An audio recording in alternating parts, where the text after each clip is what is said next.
Merci. Alors, donc, je rappelle rapidement le plan. Le plan, un petit peu, d'attaque.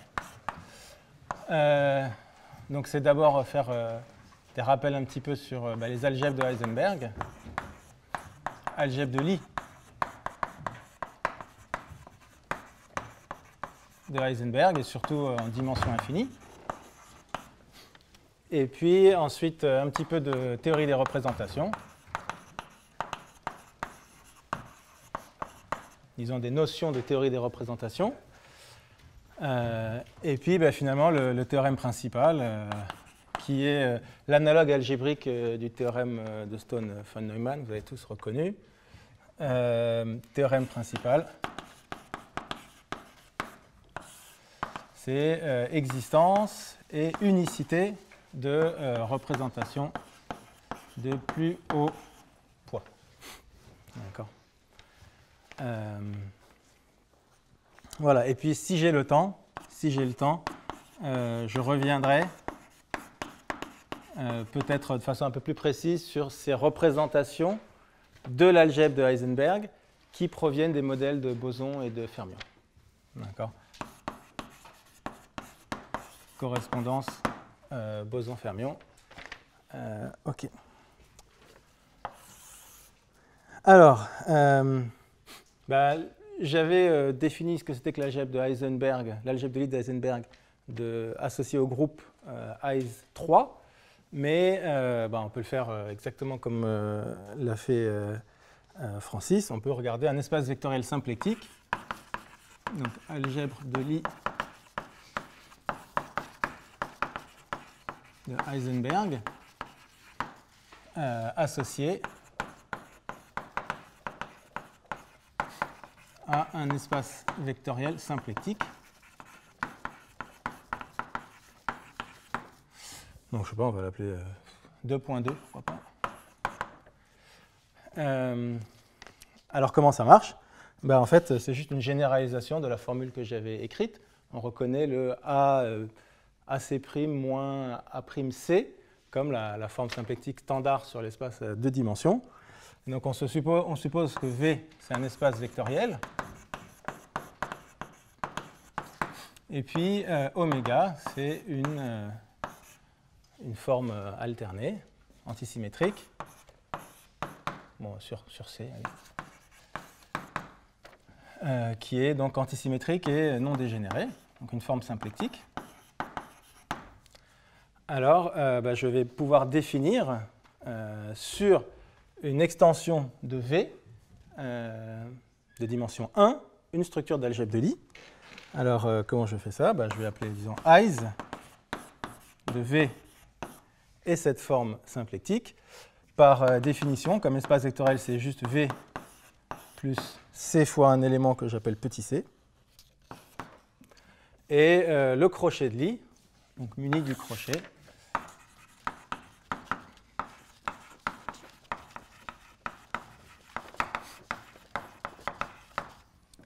le crochet de Lie, je ne me trompe pas. Donc c'est V plus AC, W plus B C. Alors, ce que j'obtiens, ça n'a pas de contribution en V. Par contre, ça a juste une contribution centrale qui est obtenue par la forme symplectique associée. Donc, on va écrire ça comme ça. W de VW. Ah, il y a trop de W. Bon.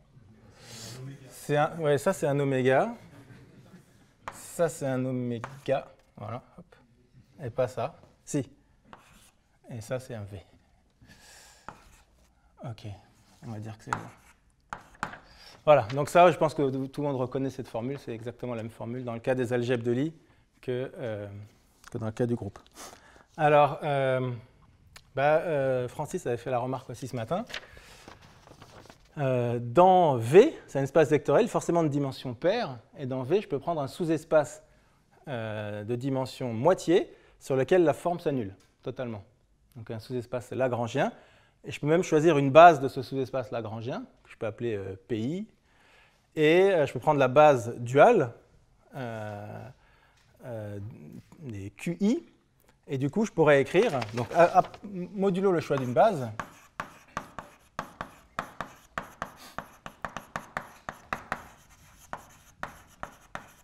donc pour choisir une base symplectique,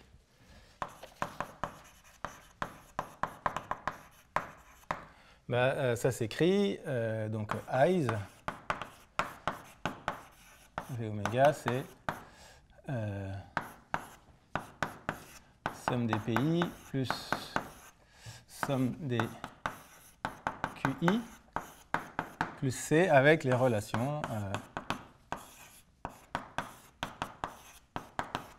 PI QJ égale delta IJC, et puis les PI commutent entre eux, les QI commutent entre eux, et C commute à tout le monde. Voilà, ça c'est juste réécrire. OK. Alors, maintenant, rien ne me force ici à prendre V de dimension finie. Je peux prendre n'importe quel espace vectoriel. Et une forme symplectique non dégénérée dessus. Donc on peut prendre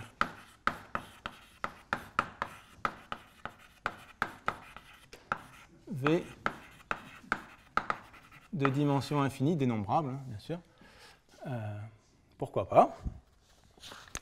Et je vais faire un choix un petit peu bizarre peut-être dans l'espace symplectique, mais qui est vraiment important dans la partie de la physique théorique qui s'appelle la théorie conforme des champs, où les algèbres de Heisenberg et Virasoro jouent un rôle fondamental. Donc je vais me placer dans une situation un peu géométrique. Donc je vais appeler X, ça va être C, auquel j'enlève 0. Donc c'est une situation locale. On peut imaginer qu'on prend n'importe quelle courbe sur C, et puis on lui enlève un point. Et je vais appeler V, c'est X, c'est l'algèbre des fonctions polynomiales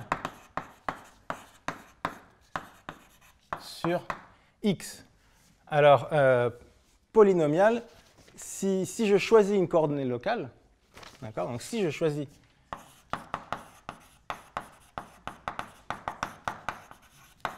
une coordonnée locale en 0, disons Z, alors cet espace V, c'est tout simplement l'espace des polynômes en Z et Z-1. D'accord, je m'autorise, ma fonction elle est polynomiale, mais pas sur C, elle est polynomiale sur C crochet moins 0.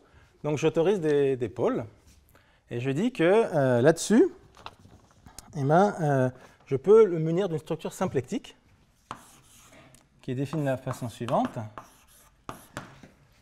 La forme symplectique sur une paire de polynômes f, g, c'est l'intégrale autour de 0 de f dg. Alors peut-être qu'on va faire g df. Voilà, donc ça c'est une manière un peu bluff de ma part de faire semblant qu'il y a de l'analyse dans ce que je fais, parce qu'on peut évidemment tout écrire en termes de résidus et de coefficients en z puissance moins 1, ce que je vais m'empresser de faire.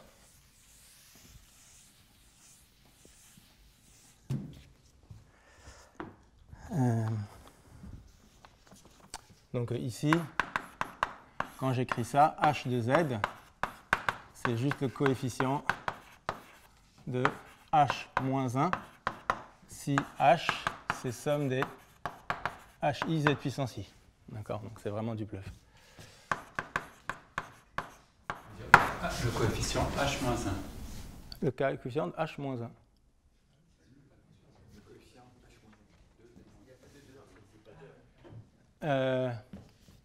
Coefficient h indice moins 1. H indice moins 1.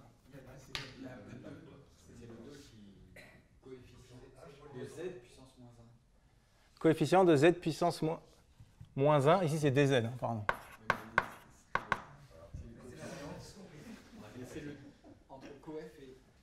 Ah, c'est H, c'est le coefficient de Z. Ok, merci. C'est mieux. Là, c'est bon. Ok, et pourquoi est-ce que ça, c'est bien une forme symplectique? On peut vérifier que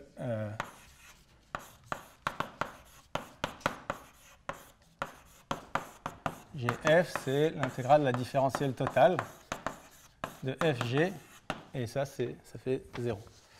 Voilà, donc c'est une forme symplectique tout à fait jolie, qui ne dépend pas du choix d'une base particulière. Mais évidemment, à chaque fois que je choisis une coordonnée locale, je peux écrire ça très simplement comme je l'ai fait. Voilà, donc ça, c'est vraiment le choix de l'espace symplectique qui va nous intéresser pour l'algèbre de Heisenberg. Et ici, naturellement, si je peux choisir une base, on peut choisir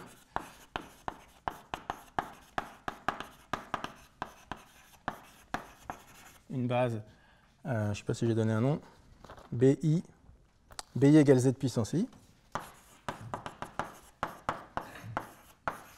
de V, et à ce moment-là, l'algèbre de Heisenberg de V, bon, ben, c'est les C BI plus C, et le crochet s'écrit de la façon suivante, BI BJ égale I delta I moins J C. Donc là, j'ai la forme de l'algèbre de Heisenberg où il y a le I qui apparaît naturellement. D'accord, et il apparaît naturellement parce que il y a cette jolie forme cette jolie manière ce joli choix de forme symplectique me dit que quand je prends la base naturelle des puissances de ma coordonnée locale, j'ai le I qui sort. D'accord. Voilà. Et puis, c'est naturel aussi de considérer une graduation sur cette algèbre de Heisenberg. D'accord, donc il y a ceci motive, on va dire, ceci motive l'introduction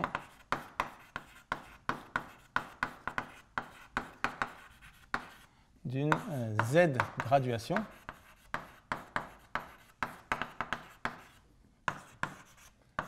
sur Heis VW, ou simplement le degré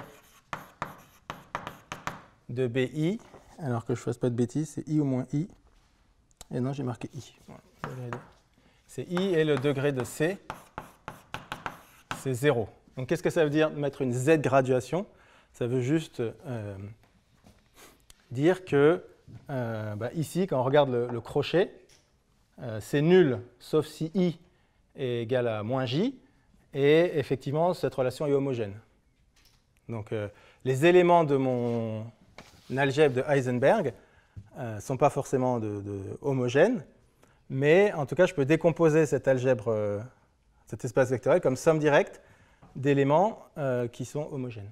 Alors, somme directe, il y a une base formée d'éléments homogènes, et ça a un sens de parler de la partie de degré I de l'algèbre d'Heisenberg. D'accord. Voilà, ça paraît un peu artificiel d'introduire une graduation comme ça, mais tout à l'heure, quand on regardera les représentations, ça sera utile. Voilà, donc ça, c'est cette algèbre d'Heisenberg qui va m'intéresser. Alors, pendant tout l'exposé, je vais faire le choix d'une base. Donc, finalement, à quoi ça aura servi? Tout à la fin de l'exposé, j'expliquerai que le fait que, in fine, toutes les constructions qu'on va faire ne dépendront pas du choix de cette base, ça veut dire que le groupe de changement de coordonnées locales va être un groupe qui opère sur mes représentations. Donc ça, c'est un petit peu comme dans l'exposé de Francis. Il avait le groupe des automorphismes symplectiques. Ici, moi, ce sera le groupe de changement de coordonnées locales qui opérera naturellement dans mes représentations. OK. Alors, passons maintenant un peu aux représentations, justement. Donc, on va dire 3.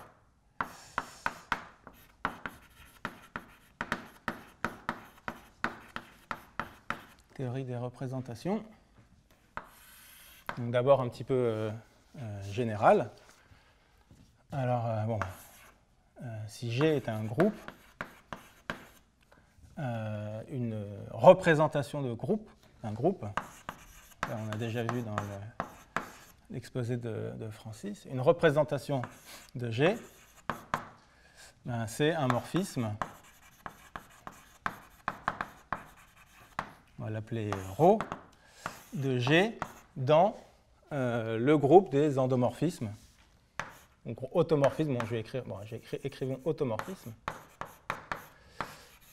de M, où M c'est un certain espace vectoriel. Donc à chaque élément de mon groupe, j'associe un automorphisme et je veux que ça ce soit un morphisme de groupe. D'accord ? Donc c'est une action de mon groupe sur l'espace vectoriel M par des automorphismes linéaires.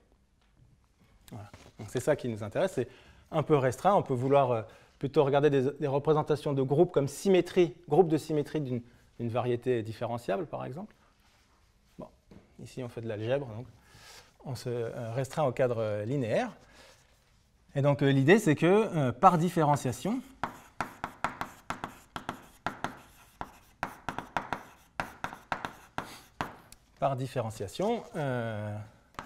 j'ai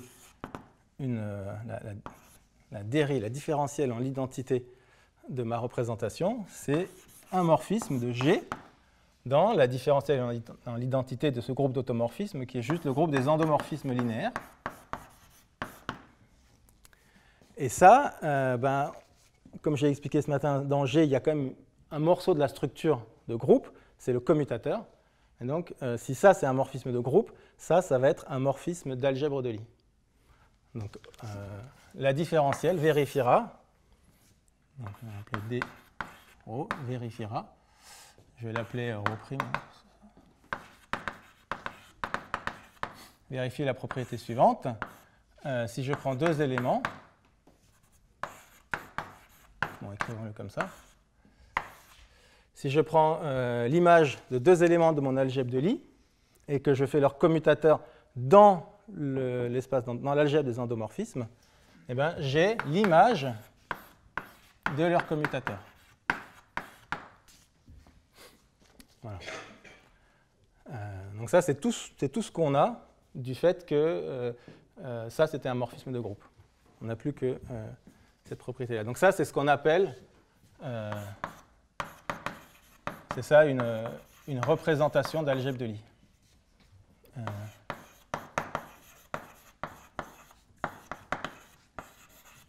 Donc maintenant, si j'ai une algèbre de Lie abstraite, eh bien, une représentation de cette algèbre de Lie, c'est un espace vectoriel M et un morphisme, qu'on va appeler ρ pour simplifier, qui va de G dans l'algèbre des endomorphismes de cet espace vectoriel, qui vérifie cette propriété sur le crochet. De toute façon, c'est la seule structure que j'ai sur mon algèbre de Lie, c'est ce crochet. Voilà. Alors, ce qui est un peu miraculeux, c'est que pour pas mal de groupes, comme le groupe d'Heisenberg, et pour certaines catégories de représentation, eh ben, avoir une représentation de l'algèbre de Lie, ça va nous permettre de reconstruire ensuite une unique représentation du groupe. Donc on a un peu une approximation linéaire de la représentation, mais pour certains groupes qui ont une topologie qui n'est pas compliquée, eh ben, on peut relever en quelque sorte toute représentation de l'algèbre de Lie en une représentation du groupe. Ça permet de faire de l'algèbre linéaire pour étudier les représentations de groupes. Ok, donc par exemple, les espaces de Fock bosoniques et les espaces de Fock fermioniques sont des représentations de l'algèbre Heise que j'avais considérée tout à l'heure. D'accord ? Celle de dimension infinie. Ok.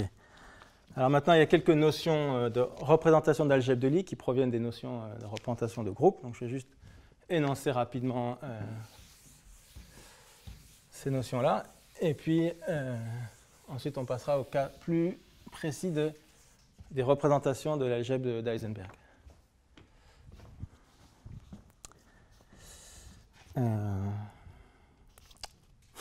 Alors, donc déjà, définition. Une représentation d'une algèbre de Lie G. Donc on va dire une représentation M rho est simple si la chose suivante est vraie. Alors je vais l'écrire de façon la plus un peu enfin si c'est correct. Si il n'y a pas de sous-espace strict, enfin propre, de M stable par tous les opérateurs ρ de x pour x éléments de G. Voilà. Donc un tel sous-espace propre stable par tous ces opérateurs, on appelle ça une sous-représentation, et une représentation irréductible s'il n'y a pas de sous-représentation non triviale. Alors une notion qui est assez proche de ça, c'est, on va dire, un vecteur V d'une représentation M ρ est cyclique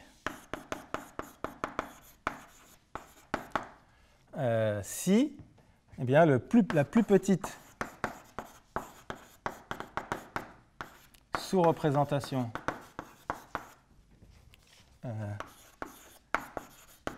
de M ρ contenant V est égale en fait à tout M. D'accord ? Donc ça s'explique, ça s'écrit de façon très simple en termes des opérateurs. Ça vaut la peine de l'écrire quand même.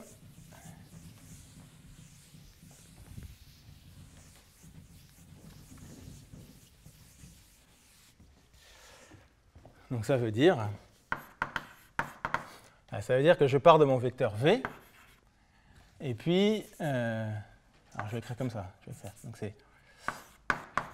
Donc CV. Ensuite, je rajoute tous les éléments de la forme ρ de x appliqué à V, d'accord, ou V, ou on va écrire comme ça, hein, C.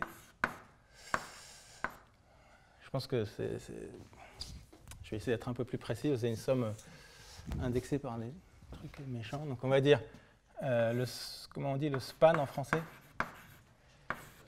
Le sous-espace engendré, sous-espace vectoriel engendré par les vecteurs de la forme V, les vecteurs de la forme ρ de x appliqués à V, les vecteurs de la forme ρ de x1, ρ de x2 appliqués à V, etc. Ça, il faut que ça soit égal à tout M. D'accord? Parce que si V est dans ma représentation, tous les éléments ρ de x appliqués à V vont être dans ma représentation, pour x dans mon algèbre de Lie. Et ensuite, j'ai encore le droit d'appliquer deux éléments dans mon algèbre de Lie, parce que le produit, il faut bien voir que dans l'algèbre de Lie, ce n'est pas préservé par le produit. Donc ça, je ne peux pas dire que c'est ρ de x1, x2. Donc je suis obligé de faire ρ de x1 fois ρ de x2, etc. Donc j'ai comme ça une infinité d'éléments. Et dire que ma représentation est cyclique, dire que V est un vecteur cyclique, ça veut dire que, à force de bombarder V par mes opérateurs, je finis par avoir un ensemble qui engendre toute ma représentation. Voilà. Et puis, j'ai encore besoin d'une toute dernière notion.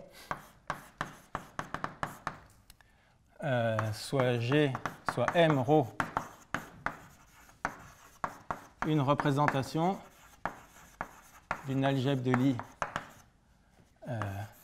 G, et soit Z de G, qu'on appelle le centre, c'est l'ensemble des éléments x de G, tel que xy égale 0 pour tout y dans G. Donc ça, c'est le centre.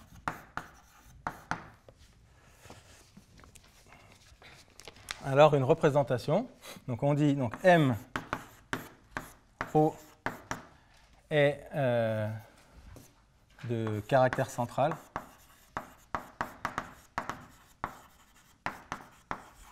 On va dire qui. Ou qui, c'est une application linéaire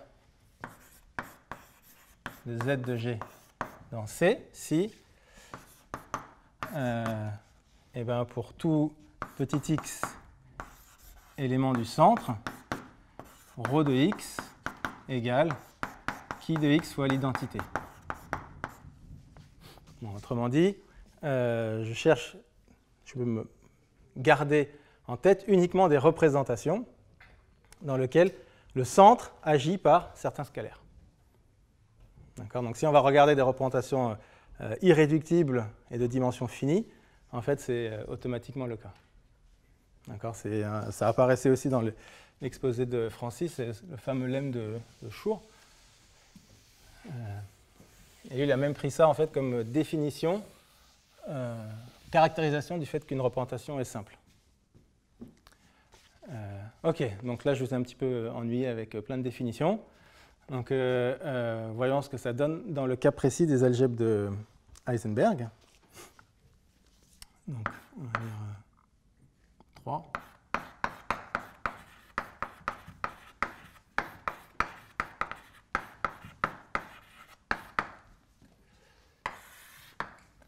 Alors, qu'est-ce qu'on peut dire déjà du centre de l'algèbre d'Heisenberg ? Le centre de l'algèbre d'Heisenberg,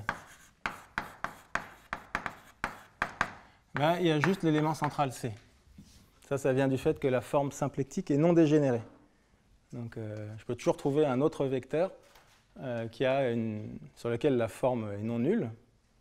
Et donc, le seul centre, c'est ça.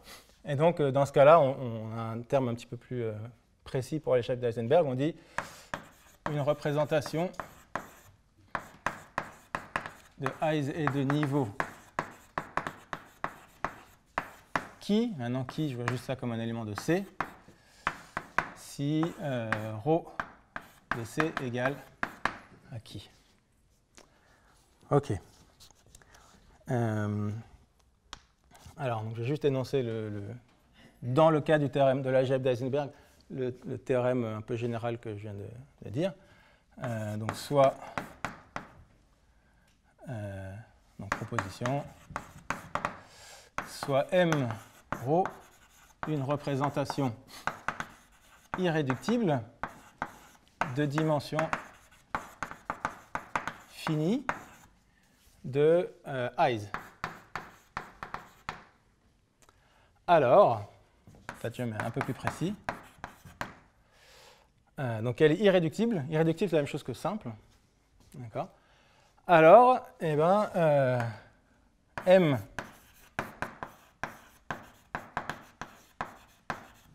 est de niveau 0 et de dimension 1.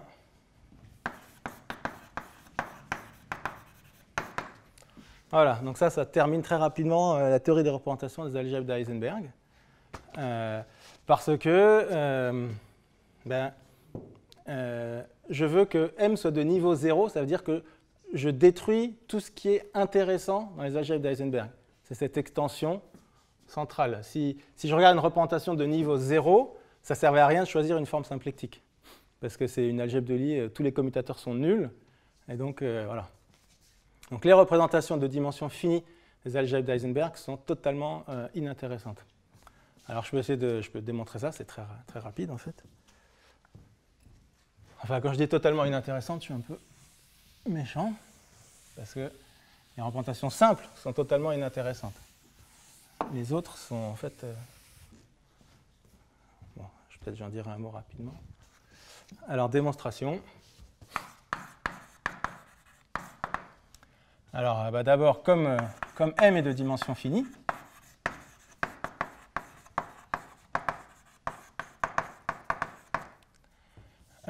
C admet un espace propre. Disons E lambda, de valeur propre lambda. Et je dis que comme tous les éléments de G, comme tous les éléments de Heis, commutent avec ρ de C dans la représentation, je vais mettre ρ de C ici, eh bien, ils vont préserver cet espace propre. D'accord? Donc, comme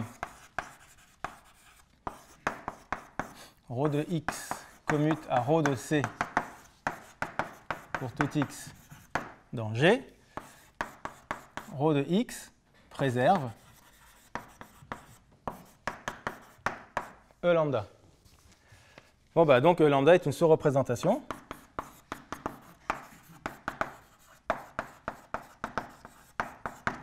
Et, et par simplicité,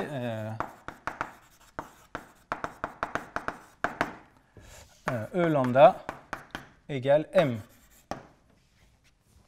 OK. Alors maintenant, bah, je veux montrer que en fait, lambda, c'est forcément 0. Donc le niveau est forcément égal à 0. Alors ça, jusqu'ici, c'est valable pour n'importe quel algèbre de Lie. C'est le lemme de Schur. Ici, bien sûr, on a utilisé le fait qu'on était en dimension finie. Alors, bah maintenant, je regarde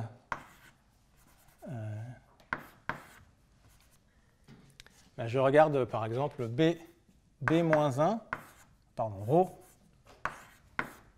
ρ de B1, ce commutateur-là.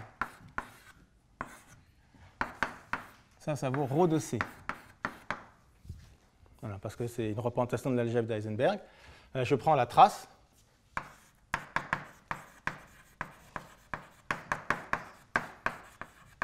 Tout simplement, je veux bien que dimension que j'ai 0, donc ça c'est lambda identité, j'obtiens que 0 égale la dimension de m fois lambda. Donc, voilà. Donc lambda égale à 0. Et donc finalement, bah, j'ai une représentation de mon algèbre de Lie, donc elle est bien de niveau 0.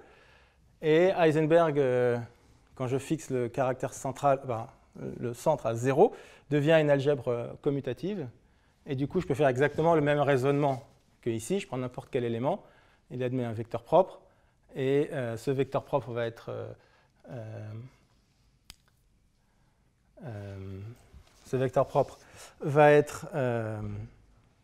forcément un multiple de l'identité, par simplicité. Cet endomorphisme va forcément être un multiple de l'identité par simplicité. Et donc finalement, tous les opérateurs doivent être scalaires. Voilà. Donc, je dirais Heisenberg avec C égale 0 étant abélienne.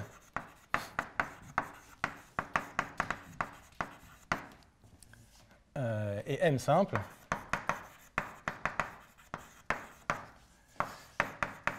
Rho de x égale lambda x identité pour tout x. Et par simplicité, on en déduit immédiatement que c'est de dimension 1.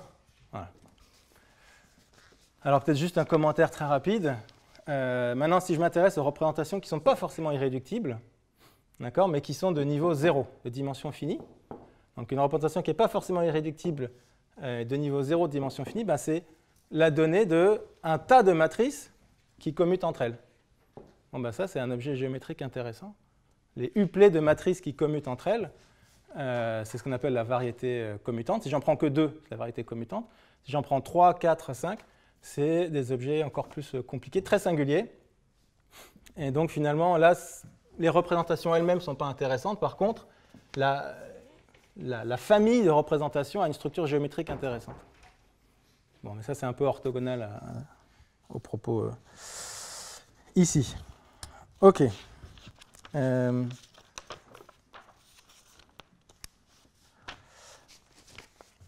Alors maintenant, si je m'intéresse aux représentations de niveau non nul, je vais devoir regarder des représentations de dimension infinie, forcément. Alors, on va s'intéresser à une catégorie de représentations de dimension infinie.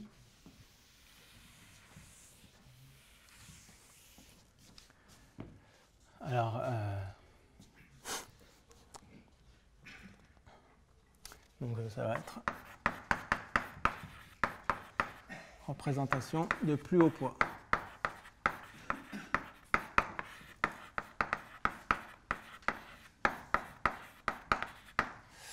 De Heisenberg. OK.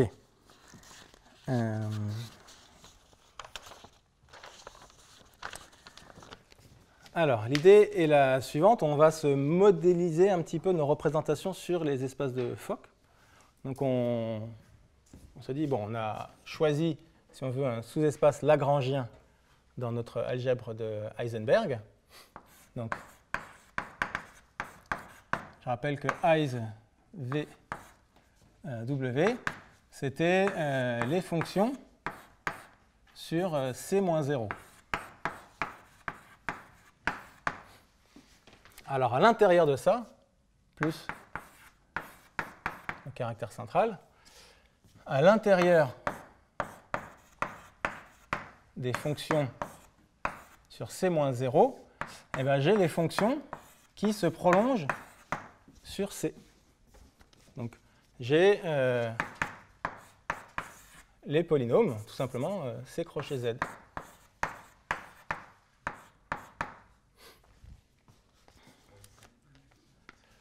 D'accord, donc ça, c'est mon sous-espace, on va dire sous-espace lagrangien.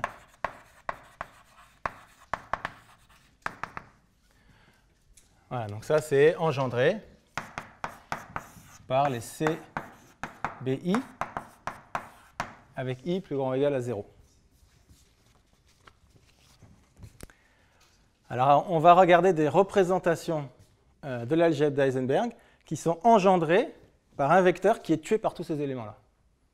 C'est ça les représentations de plus haut poids.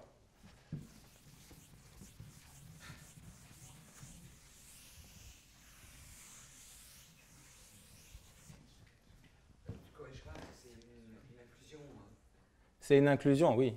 Ah oui, pardon, oula. Merci. Alors, définition.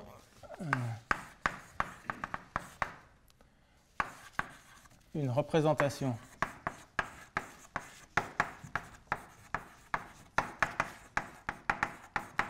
de plus haut poids, on va dire M rho de l'algèbre Heisenberg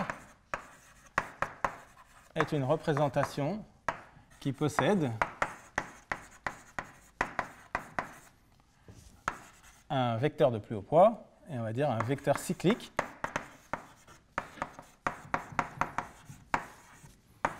on va l'appeler V0, qui est tué par la moitié des opérateurs. Donc tous ces opérateurs-là, là, les CBI, je vais dire que c'est les opérateurs de annihilation. Donc un vecteur cyclique V0 vérifiant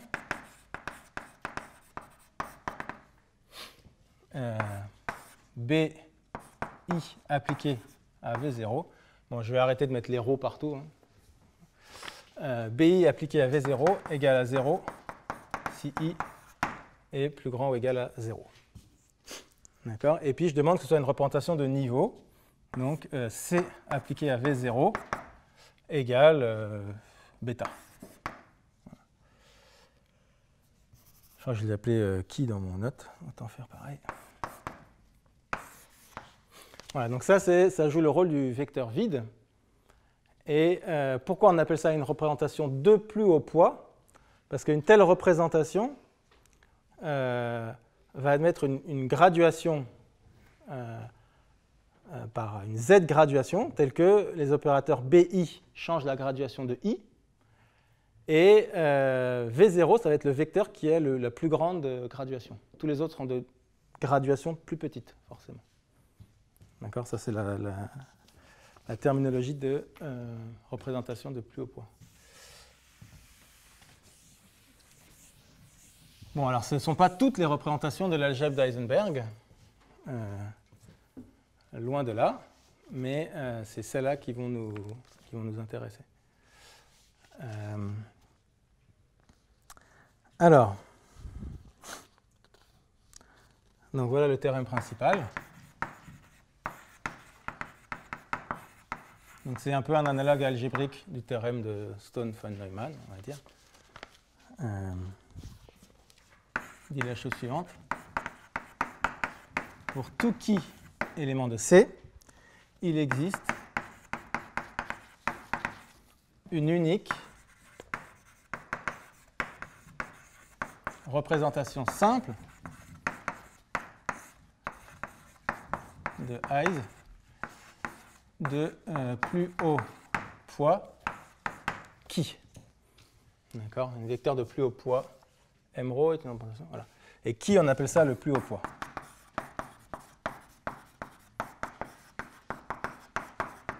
D'accord, la seule chose qu'on retient de cette représentation, c'est comment le centre agit sur le vecteur vide.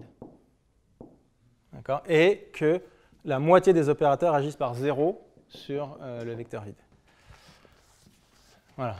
Donc l'idée, c'est qu'il existe une unique représentation simple de Heisenberg de plus haut poids et que deux représentations de Heisenberg de plus haut poids qui vont être isomorphes avec un unique isomorphisme qui les relie. D'accord, unique à une multiplication près, à un scalaire près. De plus,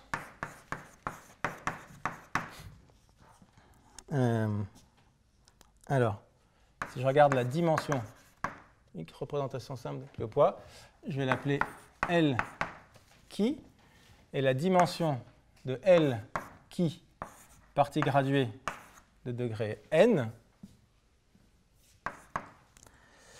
d'accord, c'est donné par la chose suivante, donc la série génératrice suivante, la somme pour tous les n, bon, plus petit ou égal à 0, de dimension de L qui Q puissance moins n. Donc là, j'écris juste la série génératrice des dimensions de cette représentation irréductible. D'accord. C'est égal à... Alors, on va l'écrire comme ça. Il y a deux manières de l'écrire. Mais là encore, c'est du bluff. C'est juste pour mettre des jolies formules. 1 moins Q puissance I, ou bien c'est la somme P de n Q puissance n. Ouais, bon. Plus grand ou égal à 0. P de L.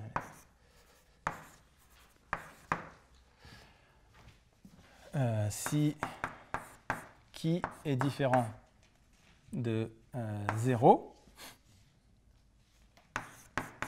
et L0 est de dimension 1.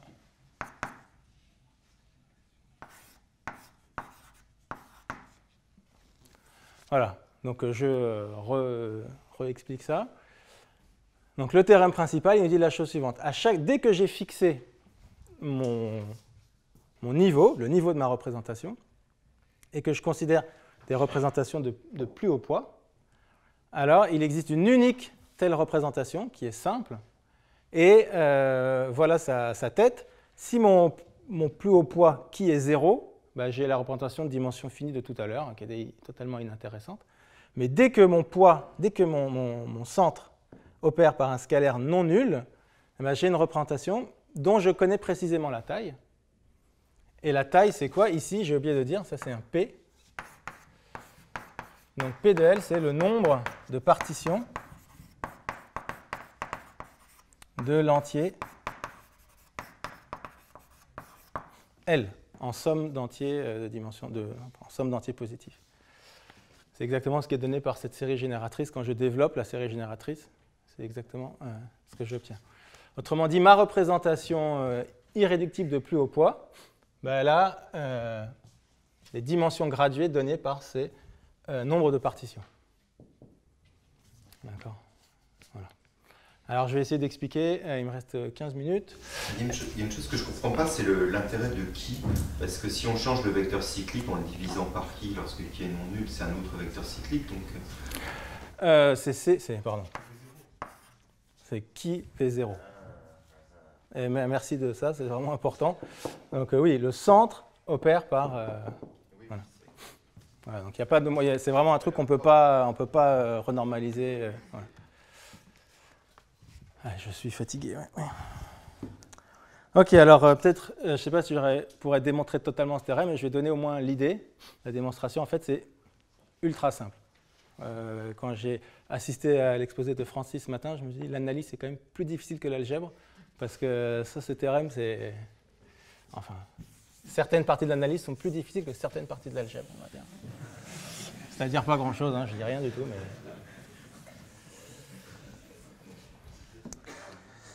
mais... Alors, donc idée de démonstration.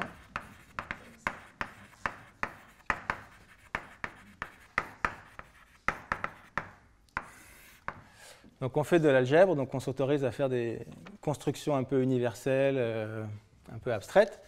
Et alors l'idée, ça va être la suivante, c'est 2 étapes. 1, il existe une plus grosse représentation, qui ne sera pas forcément irréductible, de plus haut poids, qui de mon algèbre de Lie Heisenberg. Donc celle-là, c'est une espèce de représentation universelle. C'est bon. Donc je dirais exactement la propriété qu'on requiert de cette représentation. Alors elle a un nom, on appelle ça les modules de Verma.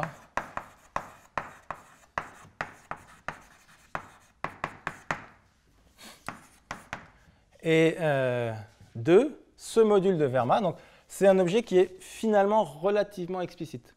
C'est ça que je vais essayer de vous faire croire. C'est que rien qu'avec les relations dans l'algèbre de Lie, de Heisenberg, on peut calculer dans ce module de Verma. Voilà. Et 2, ce module de Verma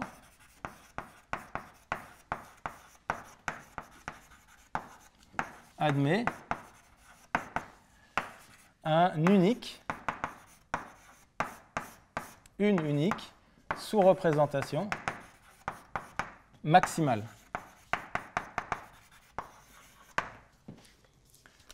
Donc, je construis une énorme représentation. Bon, il se trouve que en fait, ce sera déjà celle-là, mais bon. Je construis a priori une énorme représentation, et à l'intérieur de cette représentation, j'essaie de couper, de sabrer le plus de choses possible. Et ce qu'il faut voir, c'est qu'en fait, il y a une unique manière de sabrer autant que possible. Il y a une unique sous-représentation maximale. Donc, ce module de Verma, on va l'appeler M-key. Et la sous-représentation maximale, on va l'appeler Z-key. Et à ce moment-là, la représentation L-key, ce sera M-key sur Z-key. Voilà. Donc ça, c'est un procédé vraiment général pour construire des représentations de plus haut poids, des algèbres de Lie. On commence par construire un objet universel, et puis ensuite, on coupe tout ce qu'on peut. Et voilà. Alors, qu'est-ce que ça veut dire par plus grosse représentation ?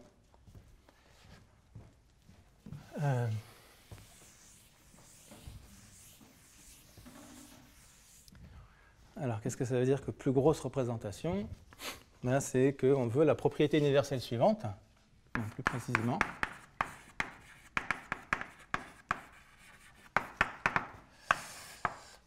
Ça, c'est 1 ou 2m, je ne sais pas, ça dépend. Alors, donc on veut que M qui a la propriété suivante.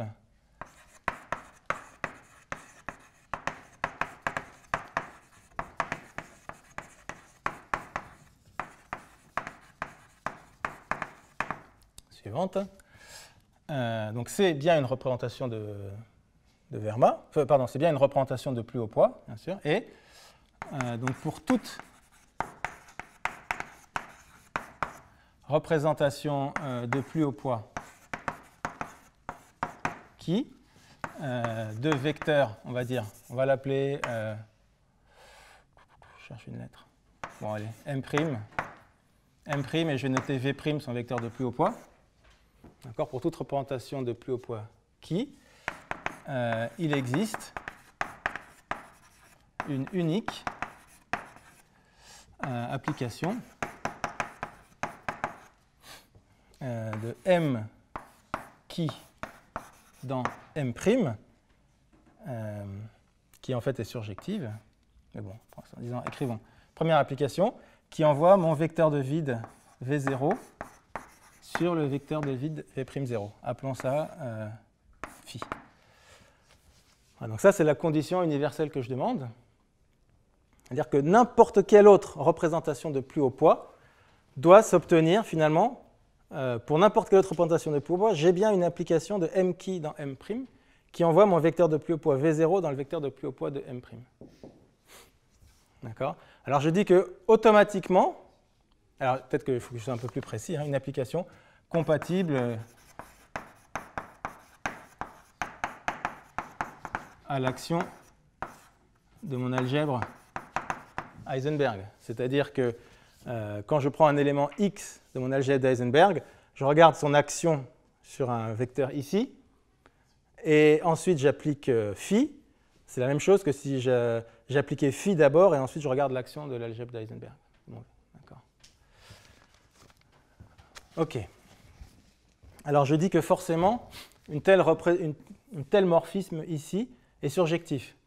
Pourquoi ? Parce que j'ai déjà attrapé dans l'image v'0.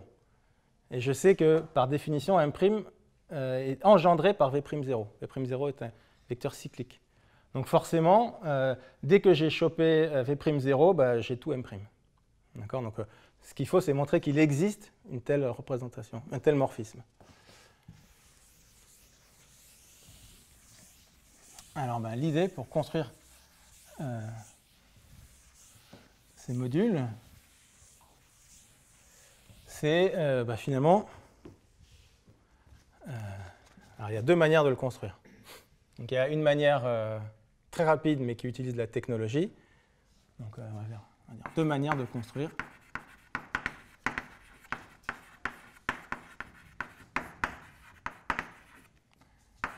M-key. Alors, je n'ai pas très longtemps, donc technologie, ça va être très rapide. Donc 1, c'est science-fiction. C'est quand même. Alors, je regarde l'algèbre, donc on va l'appeler U de Heis. C'est écrit un petit peu dans les notes. C'est ce qu'on appelle l'algèbre enveloppante.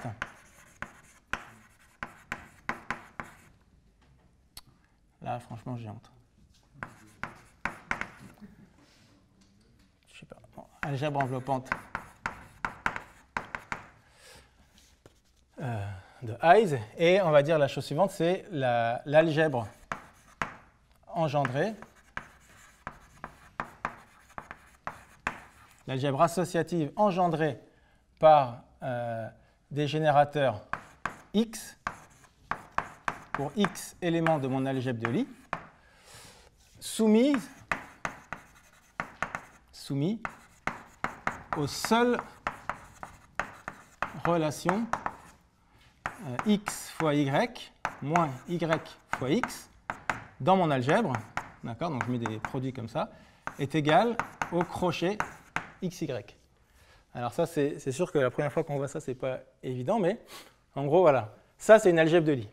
Donc on a vu qu'une représentation d'une algèbre de Lie, c'est engendré par un vecteur V si, en appliquant les éléments de mon algèbre de Lie à V, en appliquant 2 fois les éléments de mon algèbre de Lie à V, en appliquant 3 fois, etc., je finis par obtenir toute ma représentation.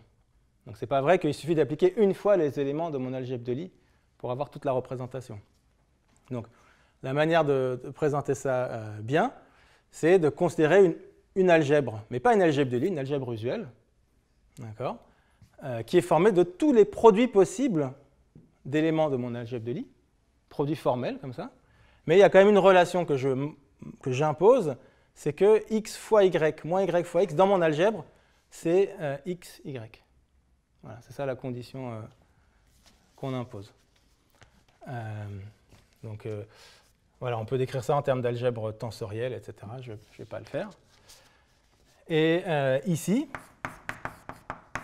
mon algèbre de Heisenberg, je l'écris de la façon suivante. C'est, je vais dire, H plus, B plus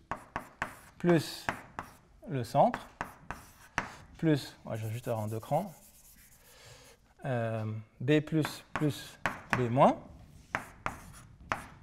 B plus, ça va être la somme des CBI pour I plus grand ou égal à 0, et je vais rajouter le centre dedans. Et B-, ça va être la somme pour les i plus petits que 0 de CBI. Alors, ce que je dis, c'est que ça, c'est une algèbre qui commute. C'est-à-dire qu'ici, tous les crochets sont nuls, et ici, tous les crochets sont nuls aussi. Donc, si je regarde l'algèbre enveloppante de B+, toutes ces relations-là, c'est juste des relations de commutation. Finalement, c'est juste une algèbre de polynômes avec un générateur pour chaque BI. Pareil avec C. Et si je regarde l'algèbre enveloppante de B-, c'est pareil. Donc maintenant, ce qui n'est pas évident à voir, mais c'est écrit dans les notes assez précisément, c'est que j'ai une décomposition comme ça. L'algèbre enveloppante de Hise, elle est isomorphe à l'algèbre enveloppante de B- tenseur l'algèbre enveloppante de B+. C'est-à-dire que grâce à ces relations de commutation, dans n'importe quel produit x1, x2, etc., je peux faire passer devant tous les éléments de B+. Parce que si ils sont derrière un élément de B-, je le fais commuter et je le remplace par quelque chose qui est dans le crochet et quelque chose qui est dans l'autre ordre. D'accord ? Donc c'est assez facile de voir que ça se surjecte là-dessus. C'est un petit peu plus difficile de voir que en fait, c'est un isomorphisme. D'accord ? Bon, et alors maintenant, le point, c'est que ça, U de B+,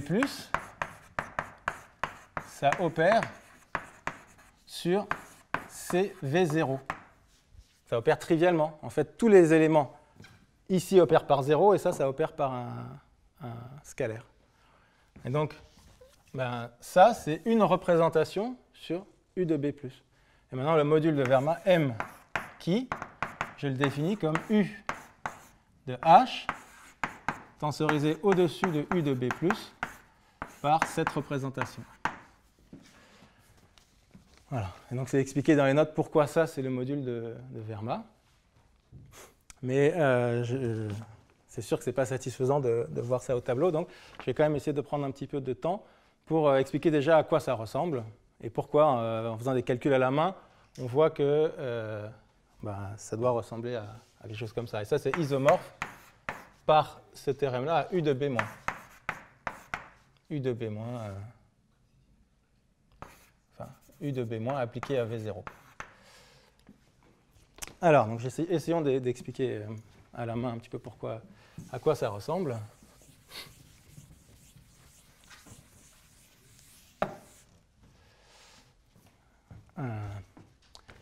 Alors, le module de Verma. Donc, comment on essaie de construire la plus grosse représentation possible? On se dit, OK, je pars de mon vecteur V0. Bon, je sais que quand j'applique BI à V0, ça fait 0 si I est plus grand que 0. OK. Maintenant, si j'applique C à V0, c'est qui fois V0.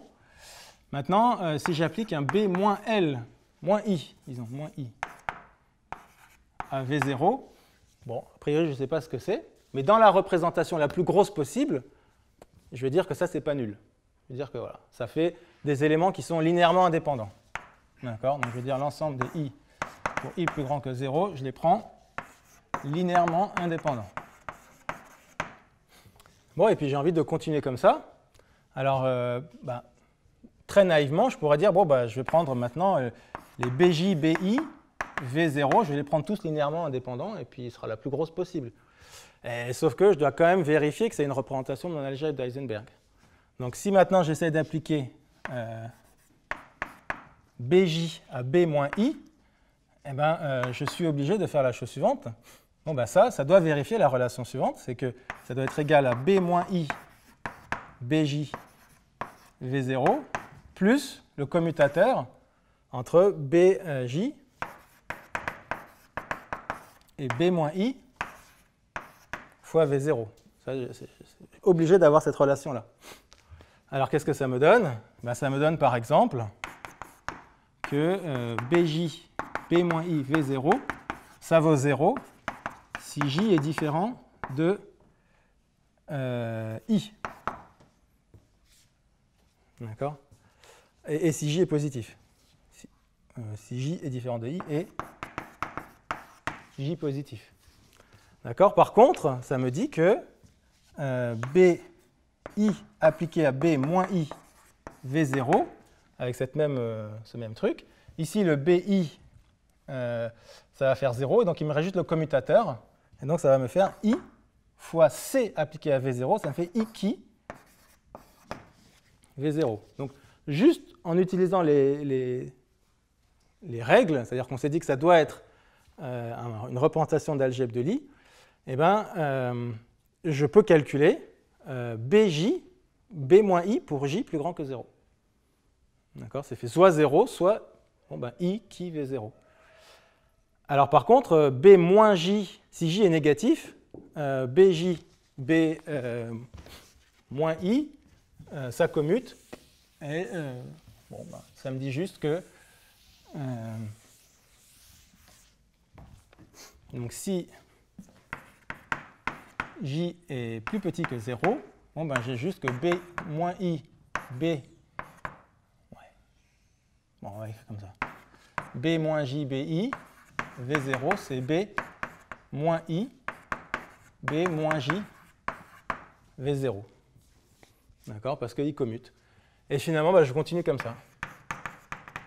Et qu'est-ce que j'obtiens? Eh bien, au final, on n'a que m qui, eh bien, il est linéairement indépendant, et il a un ensemble de générateurs linéairement indépendants, voilà, indexé par les choses suivantes.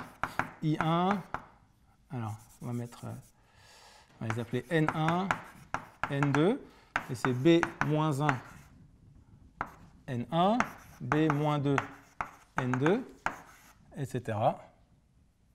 Bon, un nombre fini. Alors peut-être que je vais commencer comme ça.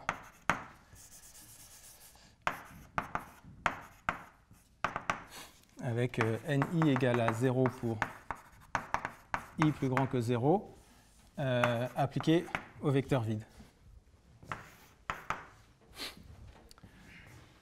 Voilà, donc ça c'est ce qu'on trouve quand on fait les choses à la main. C'est-à-dire qu'on utilise juste les relations de l'algèbre de Lie et on regarde, je sais que j'ai un vecteur v qui est tué par la moitié de mes générateurs, que c opère comme ça. C'est la seule chose que je sais sur ma représentation et maintenant j'essaie de calculer. J'ai juste droit aux relations dans l'algèbre de Lie et ça me fait déjà que ce module de Verma, en fait, c'est ce machin-là. Voilà, et on voit que B-1, il est de degré 1, B-2, il est de degré 2, etc. Donc au final, on voit bien qu'apparaissent ici les partitions. Les partitions, c'est parce que si je veux un élément ici dans cette base de degré L, eh ben, il faut que N1 plus 2 fois N2 plus 3 fois N3, etc. soit égal à L. Et ça, c'est pile poil les partitions. OK, donc j'ai expliqué rapidement comment on construisait le module de Verma. Et donc je vais juste terminer en disant pourquoi ce module de Verma admet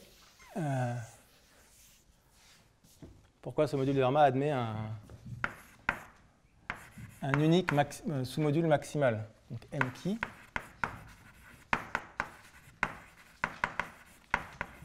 un unique sous-module propre, une unique sous-représentation Z qui. Alors je dis la chose suivante. D'abord, Z qui, on lui demande d'être gradué.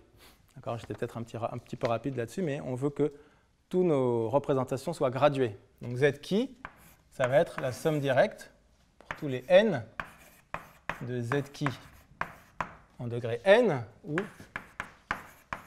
Z qui en degré n, c'est M qui en degré n intersecté avec Z qui. D'accord. Et alors maintenant, je dis tout simplement la chose suivante. M qui, il est M qui en degré 1, en degré 0, pardon. Donc n plus grand égale à 0. M qui en degré 0, il n'y a que le vecteur vide. Donc ça veut dire que soit z qui en degré 0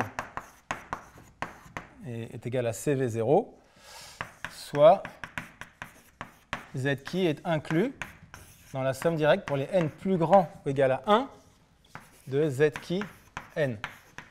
Donc je vais faire un dessin, c'est peut-être mieux. Ici, j'ai mon vecteur de plus haut poids, et puis ici, j'ai b-1. Alors, ici, j'ai b-1, c'est en degré 1, là, je n'ai pas le choix. En degré 2, j'ai b-1 au carré v0, et j'ai aussi b-2 v0. Ça, c'est en degré 2. Ensuite, en degré 3, j'ai b-1 au cube, v0, b-1, b-2, v0, et b-3, v0. Et donc, je regarde les sous-représentations de ça. Donc, c'est une espèce d'arbre. Hein. Alors, je peux aller de là à là. Là, non, c'est pas vrai. Je vais directement comme ça. Et là, je vais directement comme ça. Et je peux aller comme ça aussi. Voilà. Alors, je regarde z qui. Donc, je dis z qui, il est gradué. Donc, je prends une partie en degré 3, une partie en degré 2, une partie en degré 1, éventuellement le sommet de l'arbre. Donc, il y a deux cas que je considère. Soit j'ai le sommet de l'arbre, soit je suis uniquement concentré en degré strictement plus petit que 0. Si j'ai le sommet de l'arbre, comme c'est une sous-représentation, ben j'ai le droit d'appliquer tous mes B, tous mes opérateurs. Et donc, du coup, je vais avoir tout.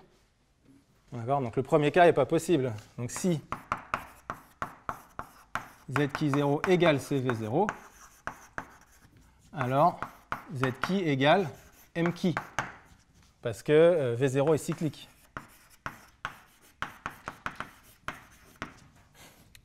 Voilà, donc la conclusion de tout ça, c'est que z qui il est forcément inclus dans cette partie-là. Sinon, il ne peut pas être une sous-représentation propre.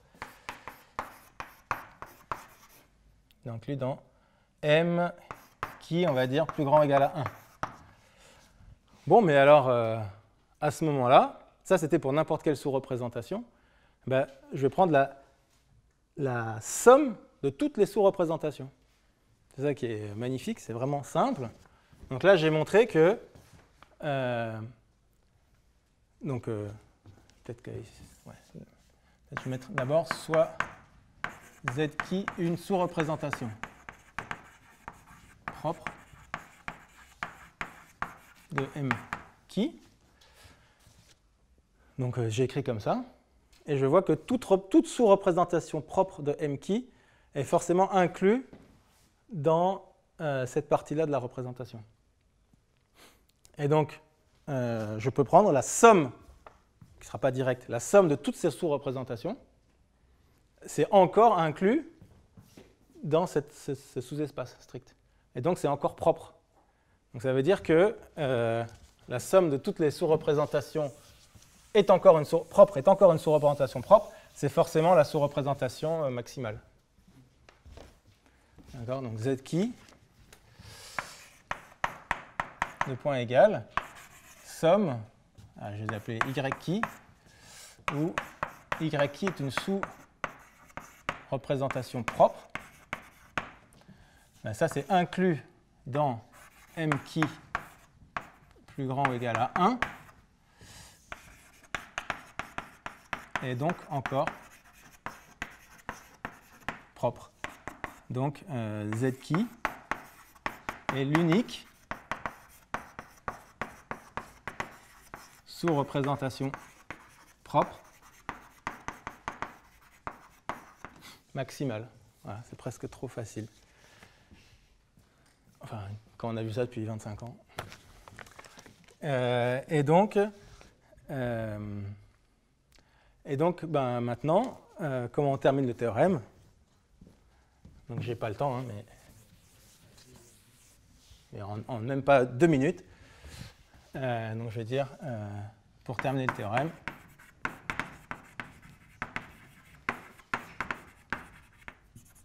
ben, je vais prendre L qui ma représentation, une représentation simple, donc soit L qui une représentation de plus haut poids simple de eyes, ben, j'ai forcément un morphisme de m qui dans L qui est surjectif par 1. Et donc, L qui, c'est isomorphe à M qui, quotienté par une certaine représentation Y qui, une sous-représentation de M qui. Or, L qui étant simple, eh bien, ça doit être une sous-représentation maximale. D'accord? Y qui est maximale. Et donc, finalement, L qui, c'est M qui sur Z qui. Et donc, L qui, c'est M qui sur Z qui. Voilà. Et donc, elle est bien unique, et c'est l'analogue du théorème de Stone-von-Neumann dans le cadre algébrique. Et donc, ensuite, si vous regardez les notes, vous verrez la construction explicite des modèles boson et fermion, et la vérification très simple, qui sont tous les deux des représentations de plus haut poids, 1. Et pour finir, je vais juste insister sur un livre magnifique qui contient tout ça et bien plus, qui est le livre de Katz et Reinhardt, qui est dans les notes. Et je me rappelle que je suis sorti de prépa en juin, et j'ai commencé à lire en janvier ce livre. Et donc c'est vraiment très élémentaire, hein, et c'est magnifique, et il y a plein de... Tout ce que j'ai dit, c'est là-dedans, et voilà. C'est bon.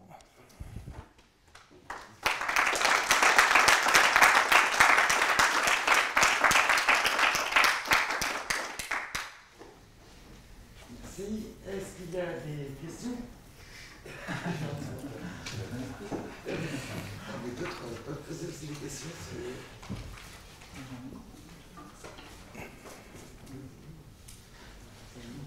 Je sais pas, enfin,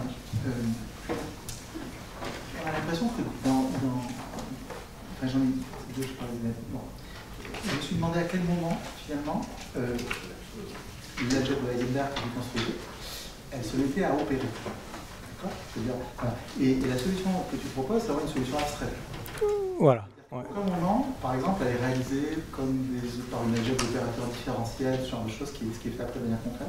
Voilà.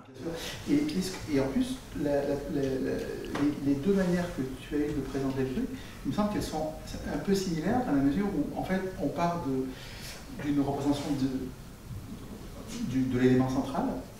Et après, j'ai l'impression que dans les deux cas, on fait un peu de l'induction. Voilà, c'est exactement ça. Parce qu'il y a un défaut de commutativité dont on tient compte, on tombe ensemble, donc il suffit de savoir représenter l'élément central. Voilà. Donc dans les deux cas, alors est-ce que la version de droite, là, la version science-fiction, c'est la version, on va dire, c'est la formulation de l'induction de manière générale? Exactement. Voilà, c'est ça. C'est ce qu'on appelle l'induction dans le cadre des algèbres de Lie. C'est exactement ça. Produit tensoriel au-dessus de la sous-algèbre. Donc on a une algèbre de Lie, une sous-algèbre. On regarde une représentation de la sous-algèbre et on peut faire le produit tensoriel au-dessus de l'algèbre enveloppante de la sous-algèbre. Donc peut-être je vais juste écrire. Donc j'ai une sorte d'extension d'escalaire un peu généralisée. Voilà, exactement, c'est ça. Donc j'ai P inclus dans G, j'ai M, une P représentation. Je regarde l'induite de P à G de M, c'est U de G tensorisé au-dessus de U de P avec M. Voilà, c'est exactement ça. Et alors, donc, autre question, mais c'est un peu lié, c'est que j'ai l'impression que aussi, ton point de départ, c'est presque une donnée géométrique. C'est-à-dire c'est C privé de 0. Ah voilà, si j'avais eu un petit peu plus de temps. Voilà. Et tout le reste, un petit peu, se déduit de ça. Ouais. Mais alors, quand on poursuit l'idée, on voit apparaître, il y a des coordonnées, il y a des choix de coordonnées, donc il y a des opérateurs qui vont avec, de dérivation, de multiplication, etc. Donc finalement, dans la donnée géométrique, moyennant un choix de coordonnées, il y a une manière de réaliser concrètement, d'incarner concrètement cette algèbre de Heisenberg par des opérateurs différentiels. Oui, dans toutes les représentations qu'on considère, c'est donné par des opérateurs différentiels. Donc dans la donnée géométrique, il y a cette possibilité d'incarner, et pas la version abstraite que tu as faite là. Oui. Et le fait qu'on puisse le faire sans choix spécifique de coordonnées, donc il y a une représentation qui existe de façon un peu universelle sans qu'on ait besoin de faire un choix de coordonnées. Ça, c'est très important parce que justement, maintenant, on peut faire varier le point sur une courbe. Donc, plutôt que d'avoir juste C et 0, on peut faire varier le point dans la courbe, changer d'origine. Voilà. Pas seulement changer de trivialisation locale, mais changer d'origine. Et on peut même imaginer qu'on n'est pas du tout sur C, mais dans une vraie courbe. Et alors, du coup, ce qu'on obtient, c'est pas exactement... disons, c'est des constructions très très proches, hein, mais ce n'est pas exactement ce modèle, cette représentation de l'algèbre d'Heisenberg qu'il faut considérer. Mais on va obtenir, alors, donc, science-fiction, science-fiction. Hein. Donc on regarde l'espace de modules des courbes de genre G avec n points marqués. Donc ça, c'est ce qui paramétrise, c'est un objet géométrique dont les points correspondent aux courbes de genre G, aux surfaces de genre G, munies de n points spécifiques. C'est quoi qu'on fait bouger ? Et alors, en chacun de ces points, je vais mettre une représentation de l'algèbre d'Heisenberg construite à partir de la coordonnée locale, comme ici. Voilà. Et ça me donne alors, bon, il faut prendre un truc un peu plus gros au-dessus, peu importe. Le point, c'est que grâce à ces constructions-là, je vais pouvoir construire un fibré vectoriel sur cet espace-là. Et donc c'est pour ça que ces constructions de physique, de théorie conforme des champs, ce domaine de la théorie conforme des champs, intéressent beaucoup les géomètres algébristes parce qu'ils permettent de construire des fibrés vectoriels sur les espaces de modules qui interviennent en géométrie algébrique. Donc justement, en considérant des courbes, des points marqués sur les courbes, en chacun des points, on insère une représentation de l'algèbre d'Heisenberg. L'algèbre d'Heisenberg définit comme les fonctions sur la courbe localement, mais qui peuvent avoir un pôle en ce point. Et puis, on fait des constructions algébriques encore, on fait des produits tensoriels, des choses comme ça, des invariants par une seule algèbre. On obtient à la fin un magnifique fibré vectoriel sur cet espace-là. Qui est un outil pour étudier celui-ci ? Qui est tout à fait un outil pour étudier ça. Et par exemple, la dimension de cet espace vectoriel, c'est ce qui est donné par la formule de Verlinde. Ça, c'est à la fois important du point de vue physique théorique et du point de vue mathématique. Et il y a plein de recherches là-dessus. Ça a été établi il y a moins de 30 ans, ça, il me semble. Donc il y a vraiment de la géométrie algébrique. C'est des outils d'inspiration physique, en fait. Ah, voilà, ouais. Et dans l'autre sens ? Qu'est-ce qui existe dans l'autre sens ? On peut donner des constructions très très compliquées de phénomènes physiques que les physiciens comprennent très bien à leur manière. C'est ça notre... voilà. Mais, ouais. Bien, y a-t-il d'autres questions ?